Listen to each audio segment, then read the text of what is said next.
عشق کے جنون کے آنے والے ایپیسوڈ میں آپ دیکھنے والے ہیں کہ فاروق کو یہ بات معلوم ہو چکی ہوتی ہے۔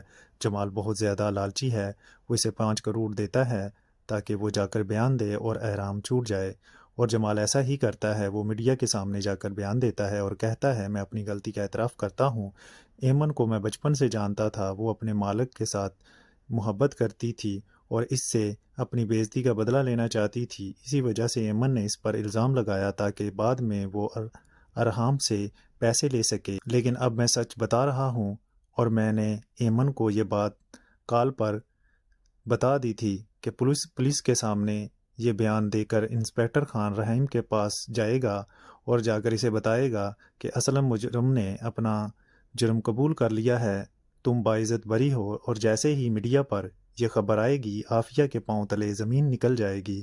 اس کو یقین نہیں آ رہا ہوگا کہ رحیم جیل سے واپس آ رہا ہے۔